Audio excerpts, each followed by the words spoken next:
So it's 11:30 at night on a Sunday evening, and I am mostly asleep. And I hear from the other room my boyfriend stand up and turn on a light and say, "No way." And I roll over and I'm like, "What are you doing out there?"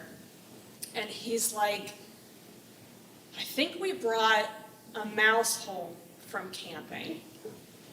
And I just rolled right back over. I was like, there is nothing I can do about that right now at 11:30. We are going to deal with that tomorrow. And we do. The next morning he goes to Lowe's. He buys a humane mouse trap because we're good people and we don't like to murder mice. And we put a little peanut butter in it and we set it out in the kitchen and wait for the mouse to smell the peanut butter and get hungry and go in the trap so we can get rid of it. Because that is how that works. And we come to find out that that is absolutely not how it works. Because this mouse instead, the next evening, is rustling around underneath my bed and not interested at all in the peanut butter. And the next morning, I can tell that the mouse has explored a little bit, moved out from underneath the bed, because there are a couple of small mouse-sized bites out of my cherry tomatoes on the counter. And in their place, there's poop everywhere.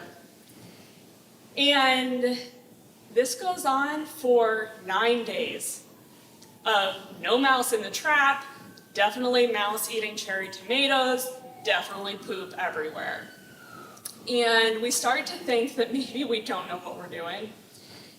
And we're like, well, definitely more mouse traps will be good. And we go out and we buy 2 more humane mouse traps and we put the peanut butter on it and we set them up in the kitchen. And that night, one of the traps clicks shut. And we're like, yep, got that mouse. We pick it up, we go outside, it's like 11 o'clock at night, we got our cell phone flashlight, we take it all the way to the end of the yard in the alleyway, and we open up the mouse trap and nothing happens. So I put on my friendliest voice and I say, "Little mouse, come out. We open the door for you. Come on, we're outside." And the mouse is like, "No." And we're like, "Okay, we'll just leave him alone. We'll give him space." And we left the mouse trap outside, and the next morning it's like in disparate pieces across the yard, and the peanut butter is gone, and we're like, I guess we got the mouse. Until it becomes apparent a couple days later we did not. There's definitely still a mouse in the house, and we set up the traps again, and trap clicked shut one night, and we're like, this is the time, this is the mouse. We pick it up, we take it outside in the yard, we set it down, we open the trap door, and that mouse shoots out of there like a rocket. And we're like, oh my God, but also high five, because caught the mouse, visual confirmation, mouse is gone, outside, correct, great. Until a couple days later, when it becomes apparent, there's still a mouse in the house. And we set up the traps again. Nothing happens. We have to go away for a couple days for the weekend. We can't leave the traps out. We go away, we come back, we set them up again. Trap clicks shut. Pick up the trap, take it outside, mouse runs out, like, okay, that time we got the mouse then, right? Until a couple days later, and there's definitely still a mouse in our home. And it's at the same time that my friend tells me that mice, if you trap and release them, have mouse GPS, mouse radar in their brains, that if you don't release them far enough from your home, they will come right back in. And now I'm like, well, have we trapped and released the same mouse 3 times? Were there multiple mice, or like they told their mouse friends and they're having like mouse babies in the house and we're trapping and releasing all of their babies? So I call pest control.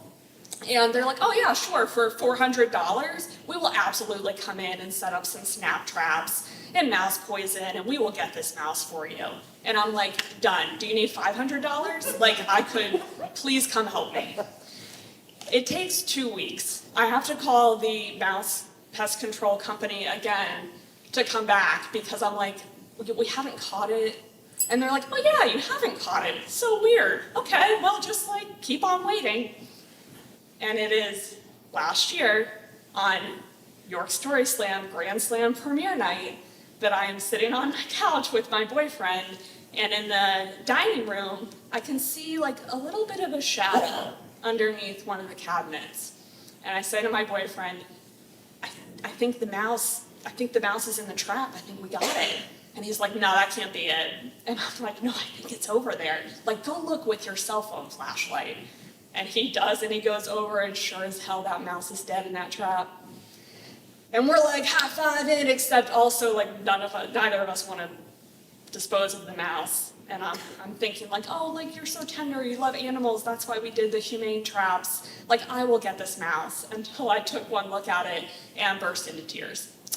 So he disposed of said dead mouse. But what I will tell you is that next time we trap and release a mouse, I am putting him in the car, crossing a state line before I let him back out of that.